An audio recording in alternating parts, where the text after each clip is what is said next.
नमस्कार मित्रों, कर्मकार क्षतिपूर्ति अधिनियम 1923 की अभी हम चर्चा कर रहे हैं और इसमें हमने आपको पिछले 2 वीडियोज़ में काफ़ी कुछ बातें बताई है। हमने बताया था कि यह अधिनियम क्यों आया था, इस अधिनियम के तहत जो विभिन्न प्रकार की परिभाषाएं हैं उन परिभाषाओं के बारे में हमने चर्चा किया था। साथ ही मुख्यतः जो इस अधिनियम का सेक्शन 3 है, जो सबसे इम्पॉर्टेंट सेक्शन है, जो दुर्घटना के लिए नियोजक का दायित्व बनाता है कि नियोजक क्षतिपूर्ति देने के लिए उत्तरदायी है या नहीं, इन सब के बारे में मैंने आपको विस्तार से बताया था। इसके अलावा मैंने आपको क्षतिपूर्ति की राशि का गणना कैसे किया जाए, कैसे हम कैलकुलेट करेंगे कंपनसेशन को डिफरेंट केसेस में, और जो रिसेंट अमेंडमेंट हुआ है कि 15,000 रुपये तक को कंपनसेशन में हम काउंट करते हैं। इसके अलावा हम कंपनसेशन काउंट करने के लिए जो रिलेवेंट फैक्टर लेते हैं, इन सब के बारे में मैंने आपको डिटेल से बता दिया है। अब आज के इस वीडियो में हम यह जानने का प्रयास करेंगे कि बाकी के जो सेक्शन है इस एक्ट के तहत, उसमें कौन कौन सी बातें लिखी गई हैं। तो सेक्शन 5 कहता है कि मजदूरी हिसाब करने की पद्धति। मजदूरी हिसाब करने की पद्धति का मतलब हुआ कि किसी भी आदमी का जो कि कंपनसेशन कैलकुलेट करना है तो उसकी मासिक मजदूरी जरूरी है। सेक्शन 4 में मैंने आपको पहले बताया था कि यदि किसी आदमी को कंपनसेशन देना है तो उसकी 1 मास का मजदूरी, और मान लीजिए अगर उसकी दुर्घटना में मृत्यु हो गई तो 50% उसका हम लेते हैं 1 माह की मजदूरी का, और अधिकतम 15,000 रुपये तक का मजदूरी हम कंसीडर कर सकते हैं। और 50% को फिर उसके जो एज के हिसाब से फैक्टर आता है उस संगत कारक से मल्टीप्लाई करेंगे। तो यहाँ 50% जो 1 माह की मजदूरी का लेंगे तो वो 1 माह की मजदूरी कहाँ हो, कैसे हो, यह जानना बहुत ज़रूरी है। इसलिए मजदूरी हिसाब करने की जो पद्धति है वो काफ़ी इम्पॉर्टेंट है। और इसका जो कैलकुलेशन किया गया है एक्ट में कि यदि कोई कामगार जो है वो आपको 12 माह से अधिक काम करता है तो उस केस में जो है उसके पिछले 12 महीने का जो भी भुगतान हुआ है, मान लीजिए वह जनवरी 2020 से लेकर के और दिसंबर 2020 तक उसने काम किया, तो इस 12 महीने में जो भी उसको भुगतान हुआ है प्रत्येक महीना, किसी महीना हो सकता है 5,000 रुपये भुगतान हुआ हो, किसी महीना हो सकता है 5200 रुपये हुआ हो, या किसी महीना हो सकता है 6200 रुपये हुआ हो, जो भी भुगतान हुआ हो, ओवर टाइम वगैरह किया, जो भी उसका पेमेंट आया, तो उस भुगतान को हम 12 से डिवाइड कर देंगे टोटल पेमेंट्स को, और उस पेमेंट को 12 से डिवाइड करने पर जो पेमेंट आएगा उसको हम उस 1 महीने का पेमेंट कंसिडर करेंगे। ये तो हो गया 12 महीने से ज़्यादा के लिए। अगर वह 12 महीने से कम किया हो काम तो उस केसेस में जितना महीना होगा उसका औसत निकालेंगे, और अगर वह 1 माह से भी कम काम किया और उस केस में अगर इस प्रकार का प्रॉब्लम आ जाए तो क्या करेंगे, तो उस केसेस में हम लोग क्या करेंगे कि वह जिस प्रकार का काम करता था वैसा ही कोई अन्य कामगार यदि काम करता है उसी प्रकृति का, तो उसको जो मासिक दिया जाता है वही मासिक हम काउंट कर लेंगे। लेकिन यदि इस कंडीशन से काउंट करना या निकालना संभव नहीं हो पाए किसी कारण से, तो उस केस में वो जितने दिन काम किया हो, मान लीजिए उसने 15 दिन काम किया, तो 15 दिन में उसको जितना भी वेतन मिला, मान लीजिए 15 दिन का उसका बनता है 5,000 रुपया, तो उसको 5,000 रुपया को 15 दिन से भागा दे देंगे, और जो भी ये आएगा डिवाइड करके उसको मल्टीप्लाई कर देंगे 30 से, और वो फिर उसका 1 महीने का जो है, मतलब 1 दिन की उसको कितना मिला उसकी सैलरी, उसको निकाल करके 30 और उसको मल्टीप्लाई करके जो आएगा वो उसको हम टोटल उसका सैलरी 1 महीने का कंसीडर कर लेंगे। ठीक है। तो इसमें एक और कंडीशन है। ये कंडीशन ये है कि अगर कोई लगातार 14 दिन से ज़्यादा अगर एब्सेंट रहता है तो फिर उसको कंटिन्यूअस नहीं माना जाता है उस मंथ में। 14 दिन से कम है तो वह जो डेज है वो कंटिन्यूअस में काउंट होता है। ठीक है। अब जो इसका नेक्स्ट सेक्शन है अपना, वह है आपको रिव्यू करने का, पुनर्विलोकन करने का। तो पुनर्विलोकन में क्या है कि जैसे जिसको भी मासिक अर्धमासिक के रूप में भुगतान होता है, अर्धमासिक का भुगतान हमने आपको बताया था कि अगर कोई भी कर्मकार जो है, मैंने बताया था आपको कि अपंगता जो हो सकती है वो 2 प्रकार की हो सकती है, एक तो अस्थाई हो सकता है या एक अस्थाई हो सकता है। और जो अस्थाई अपंगता है वह अगर लंबे समय तक चले, क्योंकि कम से कम 3 दिन का हम लोग इसमें वेटिंग पीरियड लेते हैं, अब उसके बाद उसका फिर अस्थायी अपंगता काउंट होता है, और 16वें दिन से उसका अर्धमासिक का भुगतान हम शुरू कर देते हैं। अगर आपने ये नहीं देखा है, अभी तक ये सब नहीं क्लियर है, तो आप LSW का 42वां वीडियो जो है वो जा करके देख लीजिए, उसमें हमने सब बताया डिटेल से। तो अगर उसका अर्धमासिक भुगतान हो रहा है और नियोजक या कर्मचारी आवेदन देता है कि इस अर्धमासिक भुगतान को रिव्यू किया जाए, तो जो कंपनसेशन कमिश्नर हैं वो उनका रिव्यू कर सकते हैं, और रिव्यू कर करके वो देख सकते हैं कि ये अर्धमासिक भुगतान है, उसको यदि मान लीजिए क्षति ज़्यादा है तो क्षति ज़्यादा है तो उसके हिसाब से वो बढ़ा सकते हैं, अगर कम है तो घटा सकते हैं, ज़रूरत नहीं है तो बंद कर सकते हैं, या इसको पूरा का पूरा एक मुश्त जो है भुगतान में भी रूपांतरित कर सकते हैं। यानी यदि उनको लगता है कि ये जो अस्थायी अशक्तता है वह अब अस्थायी अशक्तता में बदल चुका है, परमानेंट हो चुका है, तो पूर्व में जितना भी भुगते की गई राशि है उसका समायोजन कर लेंगे और उसको जो है सो एक मुश्त राशि में अंतरित कर देंगे। सपोज कीजिए कि अगर किसी का 40 या 50% डिसेबलमेंट हुआ था, अस्थायी में था, अब यह अस्थायी में 50% डिसेबलमेंट के बाद उसको जो है अर्धमासिक भुगतान जो है प्रारंभ हुआ, वह जो 25% के हिसाब से उसका 50% निकालते हैं हम लोग, मैंने बताया इस वीडियो में जाके आप उसको देख सकते हैं। उसके बाद इस अर्धमासिक भुगतान के कुछ दिन के बाद या 6 महीना साल भर के बाद हो सकता है कि इन दोनों पक्षों ने आवेदन दिया, नियोजक और कर्मचारी ने, और जो कंपनसेशन कमिश्नर है उसको लगता है कि नहीं अब ये वापस रिकवर नहीं होगा, ये परमानेंट हो चुका है, तो फिर ऐसे या डॉक्टर का जो चिकित्सीय प्रमाण पत्र है वह उसका बेस बनेगा, तो उस बेस पर अगर वो डिसाइड कर लेते हैं कि नहीं ये परमानेंट हो गया है, तो अर्धमासिक में अगर उनको टोटल 5 लाख रुपया कंपनसेशन देना है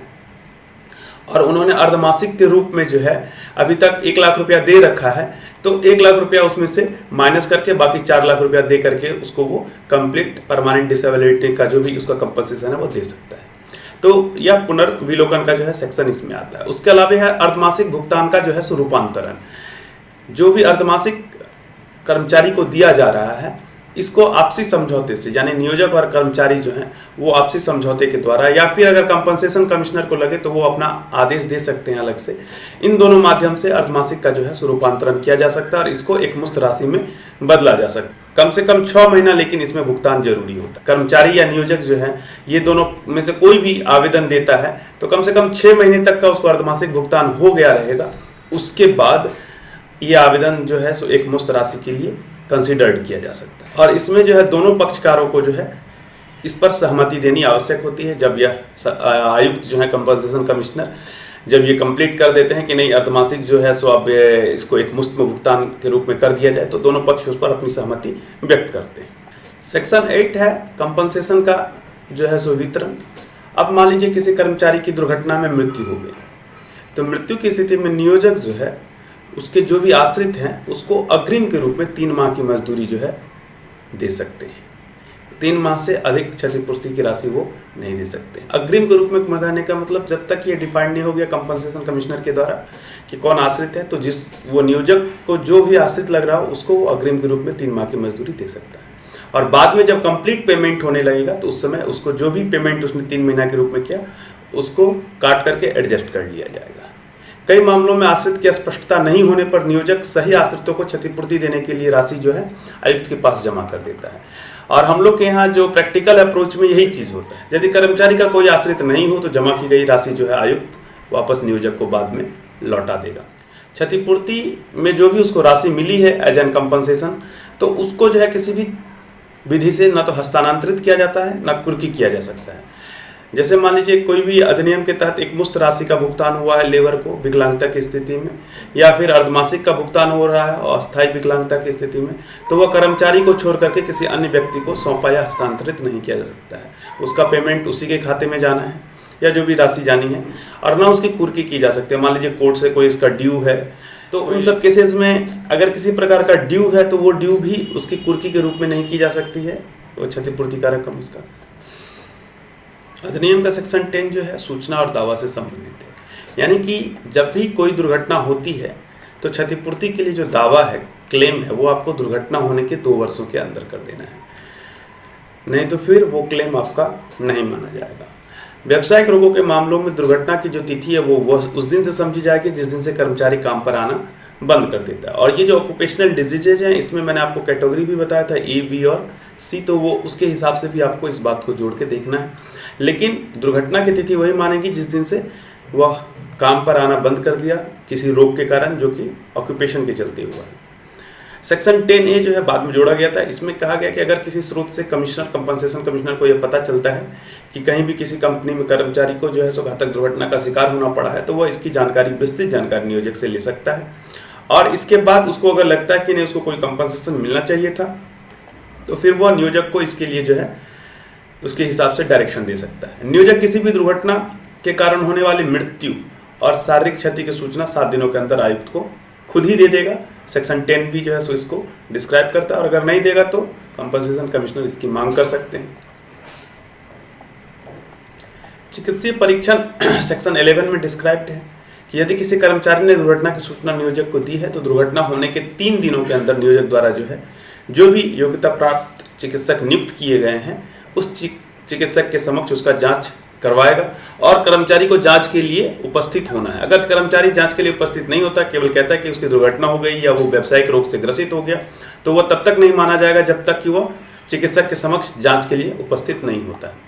और ये जो परीक्षण होगा पूर्णतः निःशुल्क होगा, इसके लिए कोई पैसा उसको देना नहीं है। अर्धमासिक भुगतान पाने वाले कामगार के लिए भी जो है, जब तक उसको मान लीजिए कि 15-15 दिन पर भुगतान मिल रहा है, तो जैसे कि अगर वो कहेगा कि नहीं हम तो अभी बीमार ही हैं, और ऐसा करके वो बरसों खींच सकता है, साल भर, 1.5 साल भर, 2 साल भर, तो ऐसी स्थिति में फिर तो कामगार जो है सो गलत भी बोल सकता है। इससे बचने के लिए समय समय पर उसकी चिकित्सीय परीक्षा जरूरी होती है, और नियोजक जो है इसके लिए उनको निःशुल्क चिकित्सीय परीक्षण की व्यवस्था कर। सेक्शन 12 जो है वो आपको कॉन्ट्रैक्ट से रिलेटेड है कि कोई भी अगर व्यवसाय है और अगर वहाँ कॉन्ट्रैक्टर के थ्रू जो है, कॉन्ट्रैक्टर यानी कि ठेकेदार जो होते हैं उनके थ्रू अगर कोई कर्मचारी रखा गया है या कामगार रखा गया है, तो उस कर्मचारी के लिए जो भी लायबिलिटी बनती है वो उसके प्रिंसिपल एम्प्लॉयर की होगी, असली नियोजक की होगी।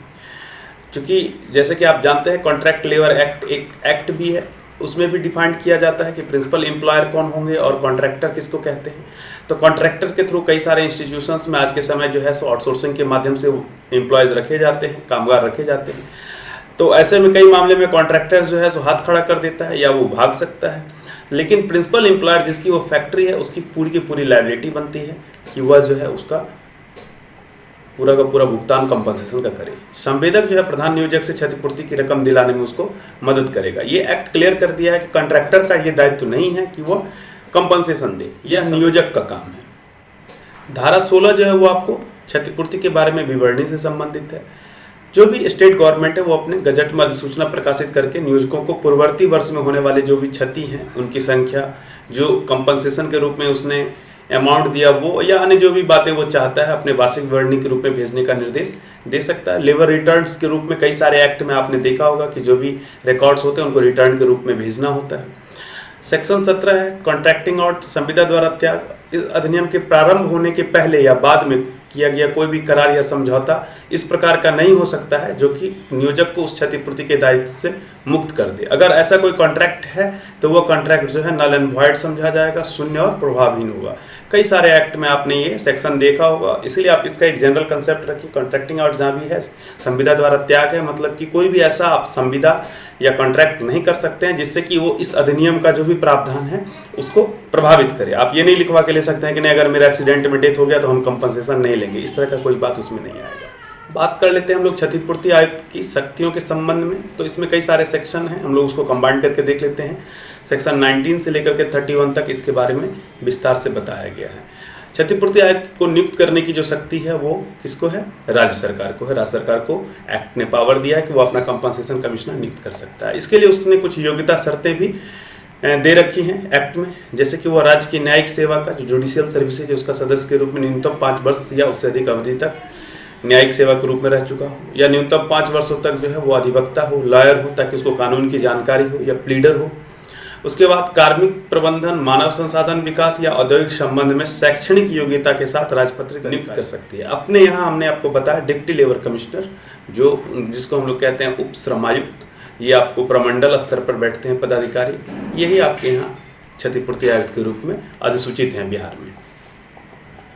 कर्मचारी क्षतिपूर्ति आयुक्त के कई विषयों पर निर्णय लेने की शक्ति होती है, जैसे जितने भी विषय हमने अभी आपको डिस्क्राइब किए, क्षतिपूर्ति देने के लिए क्या दायित्व है, किसका दायित्व है, नियोजक को क्षतिपूर्ति देना है या नहीं देना है, क्षतिपूर्ति का रकम कितना होगा, कितने अवधि के लिए होगा, क्षतिपूर्ति पाने का अधिकार कौन होगा, आश्रित का निर्धारण करना है, कितना प्रतिशत जो है वो डिसेबलमेंट हुआ, ये सारी बातों का जो शक्ति है वो कंप्लीट कंपनसेशन कमिश्नर को, यानी काफ़ी पावरफुल पोस्ट होता है ये कंपनसेशन कमिश्नर का। कार्यवाही का संचालन मतलब हो गया कि कंपनसेशन के लिए जो भी उसका प्रोसीडिंग चलेगा, कितना मिलना है, क्या मिलना है, तो वो कहाँ होगा। तो एक्ट कहता है पहली बात तो जहाँ दुर्घटना हुई हो, सपोज कीजिए कि कोई मिस्टर ए है और वो आपको मुंबई में काम करते थे, मुंबई में किसी फैक्ट्री में काम करते थे और उनका एक्सीडेंट हो गया और एक्सीडेंट होने के बाद फिर वो बिहार से रिलेटेड थे तो बिहार वापस आ गए, वो बिहार में मान लीजिए पटना से थे तो पटना वापस आ गए। तो अब कार्रवाई कहाँ चलेगी? तो पहला तो कंडीशन कहता है कि वो मुंबई में चल सकती है, तो ये प्लेस हो सकता है। यहाँ के कंपनसेशन कमिश्नर, जहाँ वो फैक्ट्री थी उस एरिया का जो कंपनसेशन कमिश्नर होगा वो कार्रवाई का संचालन कर सकते हैं। दूसरा है जहाँ मृतक के जो भी आश्रित हैं वो रहते हैं, या अशक्तता के मामले में वो व्यक्ति, मृतक नहीं होगा, अशक्तता के मामले में वो व्यक्ति या कर्मचारी रहता हो, तो यदि वो अशक्त होकर के वापस पटना आ गया तो पटना में भी उसका संचालन हो सकता है, उसके आश्रित जहाँ रहते हो, या खुद वो वापस अगर आ गया है तो। तीसरा है नियोजक के कार्यालय का जहाँ पंजीकृत पता हो तो वहाँ भी चल सकता है। सपोज कि से कार्यस्थल जो है सो मुंबई का कोई एक एरिया था, लेकिन उसका जो परमानेंट एड्रेस था उस नियोजक का वो मुंबई का कोई दूसरा एरिया था जहाँ का कंपनसेशन कमिश्नर कोई और है, तो वैसे एरिया में फिर वो इस एरिया के बजाय इस एरिया में भी चला सकते हैं। तो तीनों कंडीशन आपके पास है कि जहाँ दुर्घटना हुई है उस एरिया का कंपनसेशन कमिश्नर चला सकता है, यदि उसका एड्रेस कहीं और है प्रिंसिपल एम्प्लॉयर का तो उस एरिया के कंपनसेशन कमिश्नर के यहाँ चल सकता है, और नहीं तो जहाँ पे मृतक या आश्रित जो भी है, मृतक के आश्रित या जो खुद का कामगार अशक्तता के मामले में है तो उसका जो अपना घर है, जो एरिया है, वहाँ चल सकता है। ये तीनों कंडीशन है। बस इसमें एक बात और ध्यान देने की रहती है, जो कि हालांकि इस एक्ट में नहीं है लेकिन बाय रूल उसको हम लोग करते हैं, कि यदि हम उसके अपने नेटिव प्लेस पे मामले को चलाते हैं तो उसकी जानकारी रिटेन में हम जहाँ पे वो दुर्घटना हुई उस एरिया के कंपनसेशन कमिश्नर को, और इस जहाँ पे उस नियोजक का कार्यालय का पंजीकृत पता है उस एरिया के कंपनसेशन कमिश्नर को रिटेन में उसकी सूचना दे दी जाती है। क्षतिपूर्ति के संबंध में किसी भी विषय पर एक आयुक्त से दूसरे आयुक्त के पास जो है इस मैटर को हस्तांतरित भी किया जा सकता है। चल रहा है कंपनसेशन कमिश्नर का, बिहार में मामला चल रहा है, जरूरत पड़ेगी वापस मुंबई भेज सकते हैं। आयुक्त द्वारा जो भी निश्चित किया गया कि ये कंपनसेशन का अमाउंट कितना होगा, या कोई भी जो भी सब्जेक्ट मैटर्स को आयुक्त को पावर दिए गए हैं, उसके बाद उसको निर्णय देने की शक्ति सिविल न्यायालय को नहीं है। मैंने आपको पूर्व में भी बताया कि आयुक्त का जो भी फैसला होगा उसको फिर उसके बाद सीधे हाई कोर्ट में आप अपील कर सकते हैं। इसके अलावा क्षतिपूर्ति के संबंधित विषय का निर्धारण आयुक्त द्वारा आवेदन देने की तिथि के 3 माह के भीतर कर देना होता है, यानी 90 डेज में आपको सॉल्व कर देना है उस मैटर को। हालांकि प्रैक्टिकली 90 डेज में हो नहीं पाता है, कई सारे मैटर होते हैं इसमें, आश्रित के निर्धारण में समस्या होती है, कई बार आश्रित को जानकारी नहीं होती है, तो बहुत सारे बातें हैं, लेकिन एक्ट कहता है कि आपको 3 महीने में इसको कंसीडर कर देना है। यदि आयुक्त को लगता है कि घातक दुर्घटनाओं के लिए जमा की गई राशि जो है वो पर्याप्त नहीं है तो फिर वह जो है नियोजक को और भी अतिरिक्त राशि जमा करने का जो है आदेश दे सकता है। आयुक्त जो होता है वो आपको भारतीय दंड संहिता के तहत, जैसे हर एक्ट में आपने देखा था कि जो इंस्पेक्टर होते थे वो लोक सेवक होते थे, यहाँ भी पब्लिक सर्वेंट होते हैं, और सिविल प्रक्रिया संहिता के तहत उनको सिविल न्यायालय की तरह गवाही लेने का, गवाहों को हाजिर करने का, ये सारा अधिकार जो रिकॉर्ड रजिस्टर देखने का, ये सारा अधिकार जो है उसी तरह प्राप्त होता है। आयुक्त क्षतिपूर्ति के संबंधित किसी कानून के प्रश्न को विनिश्चित करने के लिए उसको चाहे तो हाई कोर्ट में भेज सकता है, अगर उसको क्लियर नहीं हो रहा है एक्ट से जो भी, क्योंकि हर तरह की समस्याएं आती हैं तो उसके हिसाब से एक्ट देखते हैं लोग। एक्ट में भी अगर वो पॉइंट क्लियर नहीं हो रहा है तो उसके लिए वो फिर उस पर जो भी निर्णय हो उसके लिए उच्च न्यायालय भेज सकता है। सेक्शन 30 जो है वो अपील से संबंधित है कि आयुक्त के आदेश के विरुद्ध उच्च न्यायालय में कई जो विषय हैं, यानी कि क्षतिपूर्ति देने का विषय हो गया, ब्याज या जुर्माना संबंधी यदि आदेश हो गया, आश्रितों के बीच क्षतिपूर्ति रकम का जो भी वितरण किया गया, या आश्रित के दावे को अस्वीकृत कर दिया गया, या अर्धमासिक भुगतान को एक मुश्त में अगर बदल दिया गया, तो इस तरह के जो भी विषय हैं जो आयुक्त निर्धारित करता है। अगर किसी भी विषय पर कर्मकार या नियोजक किसी को भी समस्या हो तो वो अपील कर सकता है, और वो अपील कहाँ कर सकता है? उच्च न्यायालय में जाकर के अपील कर सकता है। जिस रकम के विरुद्ध यदि अपील किया गया है और यदि वो अपील किया गया रकम 10,000 रुपये से कम है तो उस पर अपील नहीं होगा, वह रकम कम से कम 10,000 रुपये या उससे अधिक होना चाहिए, तभी उस पर अपील किया जा सकता है। धारा 31 जो है वह कहता है कि आयुक्त जो है देय क्षतिपूर्ति की राशि को भू राजस्व के बकाये के रूप में जो है सो वसूल कर सकता है। इसके लिए वो सर्टिफिकेट केस भी फाइल कर सकता है। दंड प्रावधान की अगर हम बात करें इस एक्ट के तहत तो सेक्शन 4A3 इसमें दंड प्रावधान के बारे में लिखा गया है कि यदि क्षतिपूर्ति की राशि जो है जो उसको भुगतान करना है उसमें 1 महीने से ज़्यादा का विलम्ब होगा तो नियोजक को 12% के साधारण ब्याज की दर से अथवा उस समय जो भी शेड्यूल्ड बैंक में कर्ज देने का अधिकतम दर हो उस सूद के साथ भुगतान करने का आदेश दिया जा सकता है। और यदि विलम्ब का कोई कारण नहीं हो तो कुल राशि पर उसको 50% का जुर्माना भी देना पड़ सकता है। कुल राशि मतलब ब्याज सहित जो कुल राशि उसको प्राप्त होगी। इसके बाद सेक्शन 18A कहता है कि नियोजक द्वारा दुर्घटनाओं के संबंध में अगर नोटिस बुक नहीं रखा जाता है या फिर दुर्घटनाओं की सूचना नहीं दी जाती, जो मैंने आपको पूर्व में बताया था, या जो वार्षिक विवरणी भेजनी है नियोजक को वो नहीं भेजा जाता है, कर्मचारी को उसके अधिकार, ये बहुत इंपॉर्टेंट, और ये आपको हाल में ही अमेंडमेंट किया गया था 2017 में, कि कर्मचारी को उसके अधिकार भी आपको बताने हैं कि उसको कंपनसेशन अमाउंट क्या मिलता है, कैसे मिलता है। तो इन सब बातों में अगर नियोजक असफल होता है तो इस तरह के दोषी नियोजक को 50,000 रुपये से लेकर के 1 लाख रुपये तक का लेटेस्ट जो अमेंडमेंट है उसके अनुसार जुर्माने से इसको दंडित किया जा सकता है। इसके अलावा सेक्शन 32 जो है वो राज्य सरकार को नियम बनाने की शक्ति देता है, यानी इस एक्ट का इम्प्लीमेंटेशन राज्य सरकार को ही करना है, जिसमें कि आयुक्त द्वारा मामले के निपटारण के लिए क्या प्रक्रिया निर्धारित की जाएगी, एक आयुक्त से दूसरे आयुक्त के पास मामला भेजने की प्रक्रिया क्या हो सकती है, धन को मृत व्यक्ति के आश्रित के फायदे के लिए यदि इन्वेस्ट करना है तो किस प्रकार से उसको इन्वेस्ट किया जा सकता है, या आयुक्त के समक्ष जो भी कार्रवाई चलेगी तो उसका क्या फीस वगैरह होगा, और बहुत सारे इसके अंदर पॉइंट्स हैं। तो ये सारे पॉइंट पर राज्य सरकार को शक्ति है कि वो नियम बना सकती है, और अपने यहाँ भी इसके लिए सबके नियम बने हुए हैं, उसके हिसाब से पूरा ये एक्ट जो है सो संचालित किया जाता है। होप कि आपको ये पूरा का पूरा एक्ट समझ में आ गया होगा। अगर आपका फिर भी कोई डाउट हो तो आप कमेंट्स करके पूछिएगा, मैं प्रयास करूंगा उसको अपडेट कर दूंगा या उसको क्लियर कर दूंगा। अब जो है एक्ट के सेक्शन में मैंने आपको बताया था कि ये हमारा अंतिम एक्ट है LSW सिलेबस के लिए, तो एक्ट तो कोई बचा नहीं है। अब हम लोग LSW में जो टॉपिक अदर बचे हुए हैं, जैसे ILO है, ट्रेड यूनियन है, या आपका इंडस्ट्रियल रिलेशन से रिलेटेड टॉपिक है, या सोशल सिक्योरिटी से रिलेटेड टॉपिक है, तो उन सब पर हम लोग जो है सो चर्चा करेंगे। अगला एक वीडियो जो मैं लाऊंगा वो आपको EPFO से जुड़ा हुआ लाऊंगा, क्योंकि कई सारे स्टूडेंट ने रिक्वेस्ट किया है, तो मुझे जब भी समय मिलेगा EPFO से जुड़ा हुआ उसके सिलेबस वगैरह को देखते हुए क्या स्ट्रेटजी कर सकते हैं, उसके लिए हम लोग एक वीडियो लेके शीघ्र आएंगे। इस वीडियो को देखने के लिए बहुत बहुत धन्यवाद।